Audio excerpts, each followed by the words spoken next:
ایک وقت تک اس کو دیکھا جاتا ہے، جب سمجھ میں آتا ہے کہ یار یہ تو معاملہ جو ہے یہ میری سمجھ میں نہیں آ رہا، تو بڑے سالوں کا چلتا ہوا بزنس بھی لوگ چلتا ہوا کرتے ہیں، کہتے نہیں سمجھ میں آ رہا، اپنی زندگی کو پلٹ کے دیکھیں کہ زندگی نفع میں ہے، پرافٹ میں ہے یا خسارے میں ہے۔ اللہ نے تو کہا ان الانسان لفی خسر، انسان نقصان میں ہے، خسارے میں۔ تو اللہ جب رحمت کرتا ہے نا تو پھر یہ جو زندگی ہوتی ہے یہ نفع میں ہو جاتی ہے۔ کس طرح؟ حضور فرماتے ہیں تم ایک گناہ کرتے ہو تو جب تک کرتے نہیں لکھا نہیں جاتا، اور کر لیتے ہو تو ایک ہی لکھا جاتا ہے، اور نیکی کا ارادہ کرتے ہو ابھی کی نہیں وہ لکھ دیتا ہے، اور فرمایا جب کر لیتے ہو تو پھر 10 گنا بڑھا کے لکھتا ہے۔ تمہاری زندگی خسارے میں ہوتی، تم محسوس کرتے کہ ہر جگہ نقصان ہی نقصان ہے، لیکن اس نے رحمت کی ہے، تمہاری زندگی کو نفع والی زندگی بنا دیا، تمہارے اوقات میں برکت کر دی، تمہارے لیے بہت ساری جگہوں پہ آسانیاں کر دی ہیں، پھر اعمال میں برکت کر دی، اعمال میں مسلمان ہونے کی نسبت سے اعمال کے اندر اللہ نے برکت کر دی۔ آپ کبھی غور فرمائیں کہ صرف 3 دفعہ سورۃ اخلاص پڑھیں تو پورے قرآن پاک کا ثواب ہے، 1 دفعہ سورہ یاسین پڑھ لیں تو 10 قرآن مجید پڑھنے کا ثواب ہے، آپ 1 دفعہ درود پاک پڑھیں تو 10 رحمتوں کا نزول ہو جاتا ہے۔ تو اللہ تعالیٰ نے اپنی رحمت سے چیزوں کو بڑھا دیا، ان کے اندر اللہ نے اجر کو زیادہ کر دیا، اللہ نے نا ہماری زندگی کے لمحات کو زرخیز کر دیا ہے، کسی کی زمین کو بنجر نہیں رکھا، فرمایا تم نیکیاں بوتے رہنا، 10 گنا سے لے کر 700 گنا تک تمہیں اجر دیا جائے گا، جتنی نیت اچھی اتنا اجر اچھا۔ پھر ایک 5ویں بات جو اس تعلق سے بڑی سمجھنے والی ہے اور قابل غور ہے، وہ یہ ہے کہ اللہ تبارک و تعالیٰ نے ایک اور انعام بھی فرمایا، ایک اور کرم بھی اپنے بندوں پہ کیا ہے کہ بات چھوٹی چھوٹی نیکیوں سے اللہ راضی ہو جاتا ہے۔ بندوں کو منانا خاصا مشکل کام ہے، کافی سارا پروٹوکول دینا پڑتا ہے اور ساری زندگی دینا پڑتا ہے۔ آپ نے 99 دفعہ بات مانی، 1 دفعہ نہیں مانی تو سامنے والا ناراض ہے، ساری زندگی آپ کام آئے، 1 دفعہ معذرت کی تو بگڑ جاتا ہے، وہ کہتا ہے تو نے تو کبھی توجہ ہی نہیں کی، غور ہی نہیں کیا، وہ 90 چکر میں پڑ جاتا ہے۔ آپ کس حد تک جائیں گے؟ اور آپ یقین کریں کہ ذرا اگر آپ نے کسی شخص کو تنبیہ کر دی، آپ کی رائے اس کی رائے سے ٹکرا گئی، وہ جو کہہ رہا تھا آپ نے ہاں میں ہاں نہیں ملائی، آپ نے کہا نہیں میں یہ ٹھیک سمجھتا ہوں، بگڑ جائے گا۔ آپ محسوس کریں گے کہ لوگ صرف اس حال میں راضی ہیں کہ جس طرح کا وہ چاہتے ہیں آپ اس طرح کا بن جائیں، اور یہ ممکن نہیں ہوتا، یہ خاصا مشکل کام ہوتا ہے، لیکن وہ رب بڑا کریم ہے۔ ساری زندگی گناہوں میں گزارنے والی بی بی اور لتھڑی ہوئی اور آلودہ زندگی گزارنے والی اگر کوئی طوائف صرف ایک کتے کو چند قطرے پانی کے پلا دے تو مہربانی کر کے سارے گناہ معاف فرما دیتا، یہ چھوٹے چھوٹے اعمال سے راضی ہو جاتا ہے۔ اس لیے نبی پاک علیہ السلام نے تاکید فرمائی، فرمایا تم نے نیکی کو چھوٹا نہیں سمجھنا، پتہ نہیں وہ کس بات سے گویا راضی ہو جائے، جو بھی خیر تمہارے ہاتھ آئے اس کو کر گزرو، جس حد تک ممکن ہو تم نیکی کرو، نہ جانے وہ کس بات سے راضی ہے۔ ابن ماجہ میں حدیث ہے، دیگر کتب حدیث میں موجود ہے، قیامت کے دن ایک اللہ کا نیک بندہ جنت میں جا رہا ہوگا تو رستے میں اسے کو روک کے کہے گا حضرت یاد ہے میں نے پانی پلایا تھا آپ کو، وہ یاد ہے نا میں نے وضو کرایا تھا، یا یاد ہے نا میں نے فلاں جگہ پہ فلاں آپ کی خدمت کی تھی۔ تو اللہ کے حبیب علیہ السلام نے ارشاد فرمایا اس ایک عمل کی وجہ سے اور اس نیک آدمی کی سفارش کی وجہ سے اللہ اس گناہگار کو بھی جنت عطا فرما دے گا۔ لیکن شرط یہ ہے کہ نیکی کرتا رہے آدمی، دیکھیں نا اللہ کی رحمت بہانہ تلاش کرتی ہے، قیمت نہیں مانگتی، بہانہ تلاش کرتی ہے، تو کوئی بہانہ بنانا چاہیے۔ دل ساڈا ہوندا ہے بہانہ بن جائے، پر بہانہ انج دا بڑے کہ کوئی جیک لگے راتوں رات امیر ہوندا۔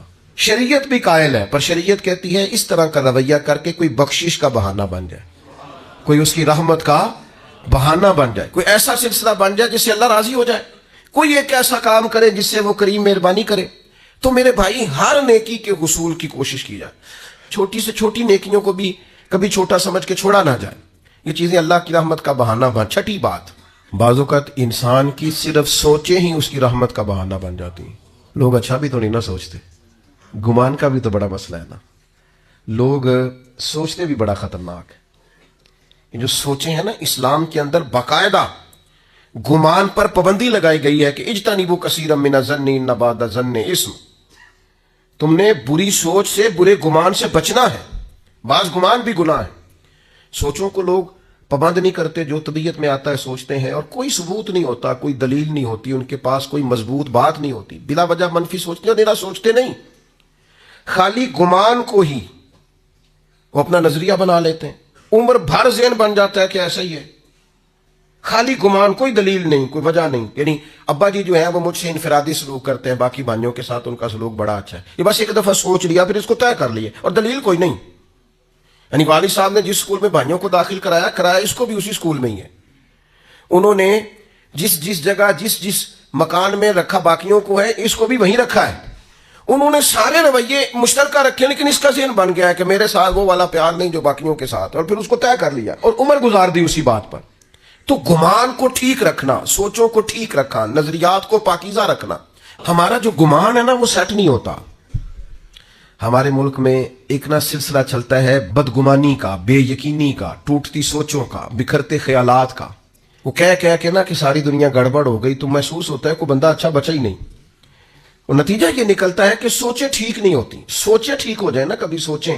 داتا گنج بخش علی حجویری رحمۃ اللہ علیہ نے لکھا ہے کشف المعجوب شریف کے اندر، داتا صاحب فرماتے ہیں کہ ایک شخص پہاڑ پر عبادت کرتا تھا اللہ تعالیٰ کی بنی اسرائیل میں سے، اور بڑا طویل وقت اس نے رب کی عبادت کی. پھر اس سے ایک غلطی ہو گئی، اعتراض کر بیٹھا اللہ کی تخلیق پر کہ یا اللہ یہ پہاڑ نہ بنائے ہوتے تو کیا یہ اچھا ہوتا، معاذ اللہ. وہ بے نیاز ہے، ناراض ہو گیا. اپنے اس وقت کے پیغمبر علیہ السلام کو وحی فرمائی کہ اس سے جا کے کہو تو میری تخلیق پہ اعتراض کرتا ہے، تیرا نام نیکوں کی صف سے کاٹ دیا ہے، نافرمانوں کی صف میں لکھ دیا. بندہ بڑا انوکھا تھا. اور یہ جو بندے کے اندر جذبات پیدا ہوتے ہیں، دراصل یہ بھی توفیق الہی ہوتی ہے. جب آ کے اس سے کہا نا کہ تیرا نام کاٹ دیا ہے، تو کہنے لگا حضور کاٹنا اور لکھنا چھوڑیے، یہ بتائیے میرے رب نے میرا نام لیا ہے؟ یعنی میرے رب نے میرا نام لیا ہے؟ میں قربان جاؤں، ذرا پھر سے کہنا ایک دفعہ، میرا نام اس نے لیا ہے، میرے رب نے میرا نام لیا. اور پھر اس کے آنسو چھم چھم گرے. پھر وہ رویا اور کہنے لگا اس کریم کے حضور عرض کیجئے گا کہ اگر میرے لیے یہ فیصلہ ہو ہی گیا ہے کہ میں نافرمان ہوں، تو پھر میرا وجود اتنا بڑا کر دے کہ دوزخ میں ہی اکیلا پورا ہوں. میرا دل نہیں کرتا رب کا کوئی اور بندہ جہنم میں جائے. کبھی یہ گمان دیکھنا، یہ سوچ، ایسا ہو تو نہیں نہ سکتا جب تک رب نہ چاہے. اس نے عرض کی کہ میرا وجود اتنا بڑا کر دیا جائے کہ میں ساری دوزخ میں پورا آ جاؤں، اللہ کا کوئی اور بندہ سزا نہ پائے. وہیں کھڑے تھے اللہ کے پیغمبر. پھر سے وہی آئی، کہا اسے کہو میں راضی ہو گیا ہوں، اسے کہو میں نے اسے معاف کر دیا، اسے کہہ دو میں نے اس کے لیے جنت کا فیصلہ کر دیا، اور اسے کہہ دو قیامت میں یہ جس کی سفارش کرے گا میں ان سب کو بھی جنت عطا کر دوں گا. لیکن شرط یہ ہے کہ سوچے تو ٹھیک ہوں، گمان تو ٹھیک ہو، ارادے تو ٹھیک ہوں. لیکن وہ جیسے میں نے شروع میں عرض کیا نا، ہمارے زمانہ تیز لوگوں کا زمانہ، وہ بڑی زبردست قسم کی منصوبہ بندی کرتے ہیں اور سارا کچھ چالاکی سے حاصل کرنا چاہتے. اکثر میں دوستوں سے کہا کرتا ہوں کہ پہلے ہم سنتے تھے پرانے بزرگوں سے کہ لوگ اپنے دوسروں کو شیشے میں اتار لیتے ہیں. تو یہ جو ہمارا زمانہ ہے، اب تو شیشہ نہیں، اب تو لوگ شیشی میں بھی اتار لیتے ہیں، چھوٹی سی شیشی میں اتار لیتے ہیں، پتہ ہی نہیں چلتا. ایسی زبردست قسم کی لوگ بات سناتے ہیں کہ وہ سمجھ میں نہیں آتی، اور وہ سمجھتے ہیں کہ شاید یہ فن اور یہ بولنا اور یہ جو منصوبہ بندی ہے اور یہ جو میرے ذہن کی تیزی ہے، یہ میرا کمال ہے. یہ تو اللہ کا انعام تھا، تو نے مثبت چیز کو منفی جگہ پہ استعمال کر کے ناشکری کی رب کی. یہ تیرے اوپر اللہ کا خاص انعام تھا، لیکن تو سمجھا ہی نہیں، تو نے غلط رنگ اختیار کیا. میرے عزیز یاد رکھیے گا، اچھے گمان سے اللہ راضی ہوتا ہے. اور پھر ساتویں بات، بعض دن اللہ نے ایسے رکھے ہیں، وہ کہتا ہے چل تو فلاں دن آ جانا. ہم بھی کہتے ہیں نا فلاں دن آ جانا، ملاقات ہو جائے گی. فلاں دن میں فارغ ہوں تو میں آپ سے ملنے آ جاؤں گا. کچھ دن ہوتے ہیں نا خاص، اور کچھ بڑے بڑے تاجر بھی بعض اوقات کچھ آفریں بھی دیتے ہیں. وہ کہتے ہیں جناب آپ یہ والا کام کریں تو ہماری طرف سے پھر یہ آفر ہے، چلو ایسے کر لیں تو ایسے ہو جائے گا. یہ جو لوگ زیادہ ٹریول کرتے ہیں نا، میری طرح کے ہمیشہ کے مسافر، ان کو تو ایئر لائنیں بھی، جہاز بھی کہتے ہیں کہ جناب آپ اس طرح کریں، ہمارے ساتھ آپ یہ کر لیں، ہمارا کارڈ لے لیں، اسی فلائٹ میں سفر کریں، اتنا ڈسکاؤنٹ ہو جائے گا. وہ آہستہ آہستہ چیزیں اور رنگ اختیار کرنے لگتی ہیں. بلا مثال و ملا تشبیہ، کائنات کا رب بھی بڑا ہی فضل کرتا ہے. فرماتا ہے جو جمعے کا دن ہے نا، جمعے کا یہ سید الایام ہے. حضور سید عالم صلی اللہ تعالی علیہ وسلم نے فرمایا جو جمعے کے روز درود پڑھتے ہیں فرشتے مجھ پر فوراً پہنچا دیتے ہیں. یہ خاص دن ہے. اس دن کا ذکر قرآن مجید نے نام لے کے بیان فرمایا، سید الایام ہے. پھر میرے بھائی کچھ مخصوص ایام اللہ نے اپنے فضل سے رحمت کرنے کے لیے بنائے، جن میں سے ایک وقت سحری کا وقت ہے، تہجد کا وقت. وہ جس ٹائم آج کل لوگ موبائل بند کر کے سوتے نہیں، وہ اٹھنے کا ٹائم ہے دراصل. وہ ٹائم جو جاگنے کا ہے، اس ٹائم لوگ سو رہے ہوتے ہیں. اللہ کے حبیب علیہ السلام نے فرمایا جب سحری کا وقت ہوتا ہے تو اللہ تعالیٰ پہلے آسمان پر نزول جلال فرماتا ہے جو اس کی شان کے لائق ہے. سحری کے وقت یعنی پچھلی راتی رحمت رب دی کرے بلند آوازہ، اللہ تعالیٰ پہلے آسمان پر نزول جلال فرماتا ہے اور کریم رب فرماتا ہے کوئی رزق مانگنے والا اسے عطا کروں، ہے کوئی بخشش مانگنے والا اسے عطا کروں، ہے کوئی میری بارگاہ سے جنت کا سوالی میں اسے عطا کروں. اچھا عجیب بات ہے، جب گیٹ کھلنے کا وقت آیا تو لوگ دروازہ چھوڑ کے چلے گئے، حالانکہ جب عطا کرنے کا ٹائم ہے تو آپ سو گئے. جاگنے کا وقت آیا تو آپ کی آنکھ لگ گئی. یہ غافلانہ مزاج ہے. نبی پاک علیہ السلام نہ نفلوں کے لیے سختی نہیں فرماتے تھے، سختی فرائض کے لیے ہوتی ہے، واجبات کے لیے ہوتی ہے. لیکن حضرت فاطمہ رضی اللہ تعالیٰ عنہ بیان فرماتی ہیں سحری کا وقت آتا تو حضور میرے حجرے میں آتے، آواز دیتے اور کئی دفعہ مجھے ہلاتے، کہتے بیٹا اٹھو، یہ سحری کا وقت ہے، یہ رب سے رحمت مانگنے کا ٹائم. میں کیسے آپ کی خدمت میں عرض کروں، اب تو صبح جلدی اٹھنا یہ غریب ہونے کی علامت ہے. اٹھو، کبھی غور کرو، دیکھو کہ کچھ ایسے بھی رب کے عاجز بندے ہیں جو فجر کی نماز بھی جا کے اس منڈی میں پڑھتے ہیں جہاں سے انہیں امید ہے کہ میرا رب اس کے وسیلے سے رزق عطا کرے گا. سویرے اٹھتے ہیں، اٹھا جا سکتا ہے، یہ ہوتا ہے. تو سحری کا وقت ایک ایسا وقت ہے جس میں اللہ راضی ہوتا ہے. کیا کریں، کس طرح قوم کو سمجھائیں، کیا رویہ اختیار کریں. میں کبھی کبھی دوستوں سے کہتا ہوں میرا دل نہیں کرتا بعض باتیں کرنے کو، وہ محسوس ہوتا ہے کہ یار یہ تو زیادہ ہی آگے چلے گئے. لیکن کبھی کبھی مجھے فیل ہوتا ہے کہ ابھی تک ہماری قوم اس بات پر بھی تیار نہیں ہو سکی کہ کھانا کھانے سے پہلے بسم اللہ شریف پڑھنے کی عادت بنائی جائے. مجھ سے ناراض نہ ہونا، آپ پڑھتے ہوں گے، لیکن میں اپنا نظریہ عرض کر رہا ہوں کہ اب اس کے لیے کوئی پی ایچ ڈی کرنے کی ضرورت ہے. یہ کوئی مسئلہ ایسا ہے کہ جس کے لیے فقہ کی 4 کتابیں پڑھیں گے تو سمجھ میں آئے گا کہ کھانا کھانے سے پہلے بسم اللہ. تو جو قوم یعنی بالکل بنیادی اور ضروری بات ہے کہ آپ کھانے سے پہلے بسم اللہ پڑھ لیں. اور میرا خیال ہے یہ بچے کو ویسے ہی آتی ہے. ہو سکتا ہے جس کو با کی پہچان نہ ہو، سین کی پہچان نہ ہو، میم کی پہچان نہ ہو، الف کی اور لام کی پہچان نہ ہو، ہا کی پہچان نہ ہو، اسے ویسے ہی آتی ہو، زبانی یاد ہو گئی ہو.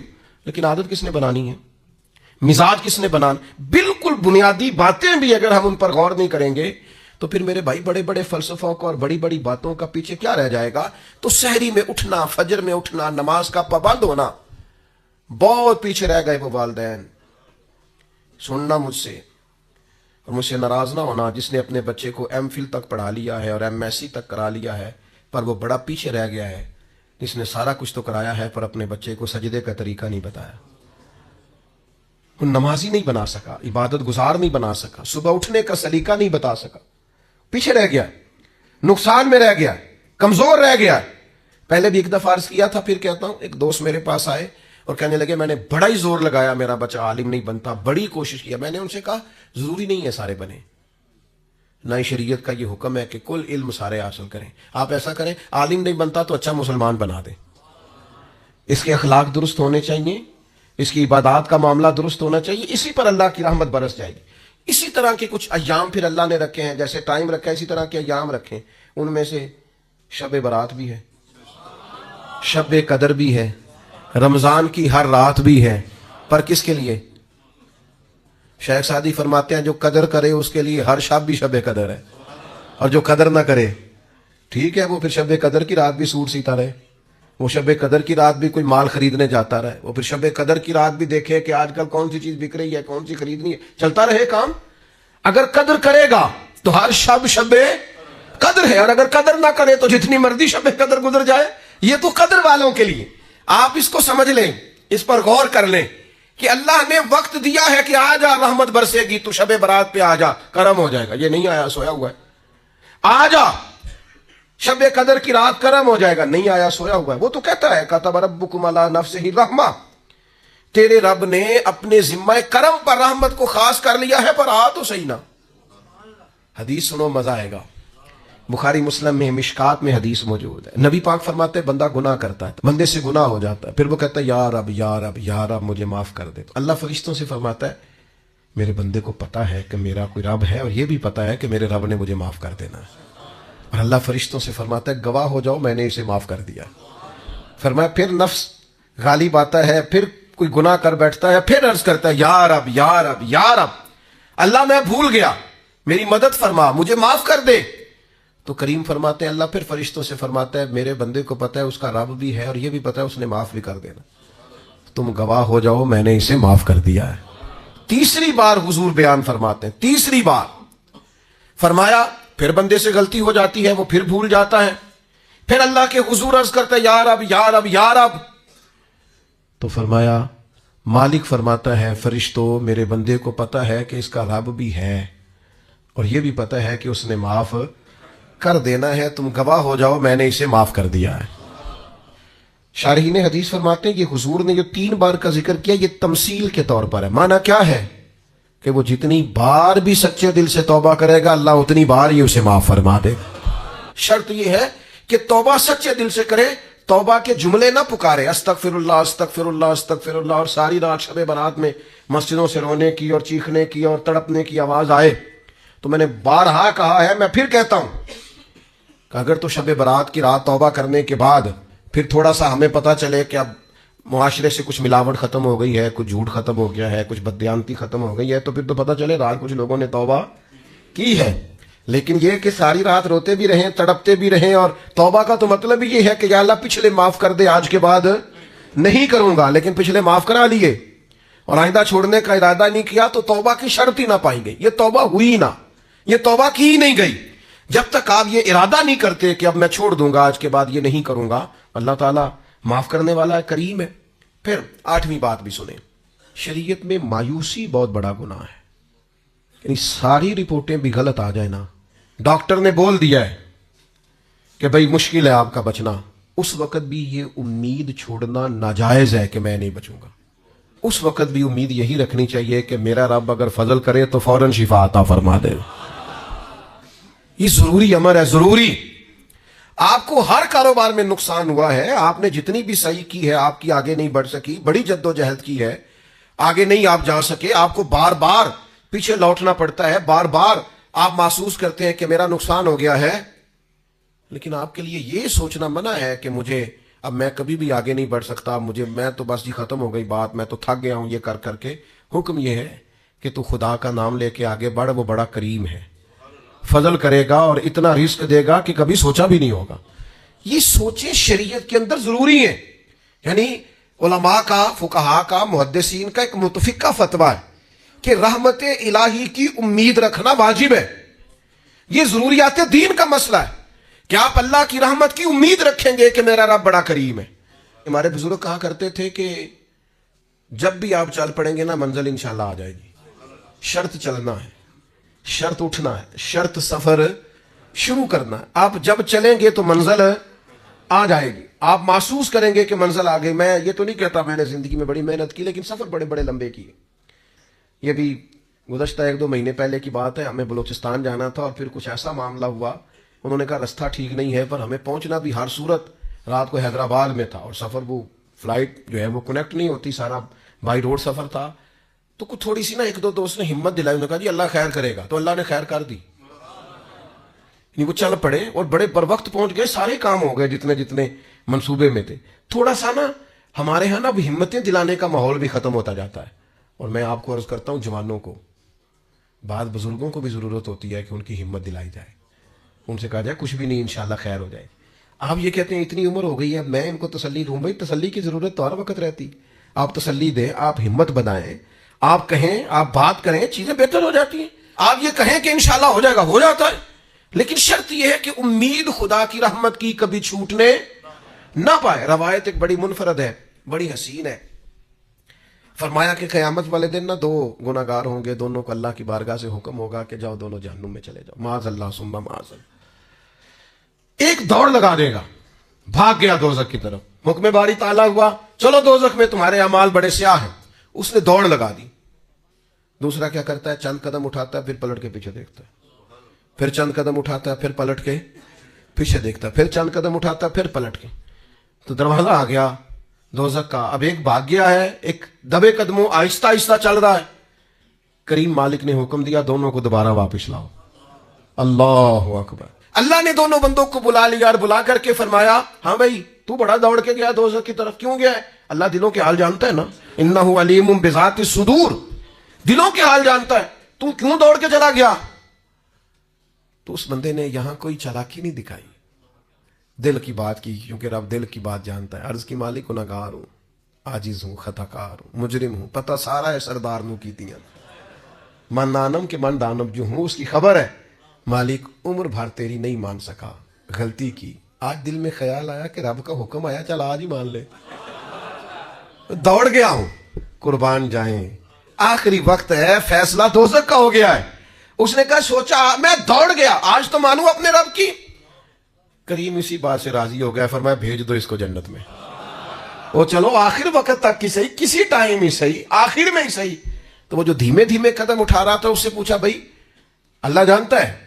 پوچھنا لا علمی کی علامت ہے، بھائی تو بڑے آرام آرام سے کیوں جا رہا تھا؟ اس نے کہا مالک میرا یقین تھا میرا رب کریم ہے، میں پلٹ پلٹ کے دیکھتا تھا کہ آواز آ ہی جائے گی، آواز آ ہی جائے گی، آواز آ ہی جائے گی۔ دوزخ کا دروازہ آ گیا، پر میری تیرے کرم سے امید نہیں ٹوٹی، اور مالک جب میں دوزخ کے دروازے پر پہنچا تو آواز آ ہی گئی، وہ ہو گیا جس کی مجھے امید تھی، آواز کرم آئی۔ تو اللہ نے فرشتوں سے فرمایا جو میری رحمت کی اتنی امید رکھے اسے کوئی دوزخ میں پھینکا جاتا ہے؟ لے جاؤ اسے بھی جنت میں۔ دونوں کو جنت میں ڈال دیا۔ تو آخری دم تک رحمت سے امید چھوڑنی، کوئی کچھ بھی کہہ دے، کتنا بھی کہہ دے، اس کے کرم سے امید چھوڑنی۔ ایک درویش گزرے ہیں حضرت ابو الحسن شیبانی رحمۃ اللہ علیہ، وہ فرماتے ہیں جس شخص کو میں بڑا گناہگار سمجھتا تھا نا، اور بہت سارے لوگ سمجھتے تھے، اور واقعی وہ ایسے کام بھی کرتا تھا، فرماتے ہیں پھر ایک وقت ایسا بھی آیا کہ اس نے توبہ کی، اور پھر ایسا وقت بھی آیا کہ ریاستیں کر کے ہم سے آگے نکل گیا، اور پھر ایک شام ایسی بھی آئی کہ میں اس سے دعا کرانے پہنچ گیا۔ پھر تو اللہ تعالیٰ کی حکمت ہے، اس کا کرم ہے، کب کسی پر رحمت برکھے تو اللہ نے اپنے ذمہ کرم پر رحمت لازم کر لی ہے۔ یہ جو دن ہے نا سارے رحمت کے دن ہیں، یہ جتنی راتیں ہیں یہ رحمت والی ہیں، کرم والی ہیں، عطا والی۔ کوشش فرمائیے گا جس حد تک ممکن ہو سکے انسان اپنے رب کے حضور حاضر ہو، کھلے ہوئے دروازوں سے اپنے حصے کی خیر پائے۔ اللہ تبارک و تعالی مل بیٹھنا قبول کرے۔